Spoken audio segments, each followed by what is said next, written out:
Okay, you guys, welcome back to our channel.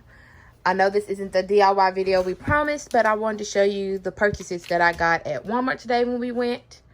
And I saw these items that were on sale. So if you go looking, they have the PlayStation 4 that comes with 3 games. And it is on sale for $249. And then they have the 32-inch Roku TV that was on sale for $100, but with tax, it was $115. I just wanted to show it to you guys, just let you know about my purchase and the deals that I got. And these are the games that you get with the PlayStation. You get The Last of Us, God of War, and Horizon. And the TV, that 32-inch, it is a HD Smart TV Roku. And I've already taken it out of the box.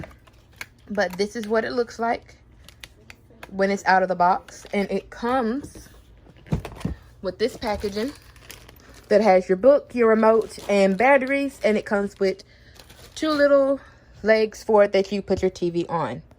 Thank you for watching, and I hope you enjoy.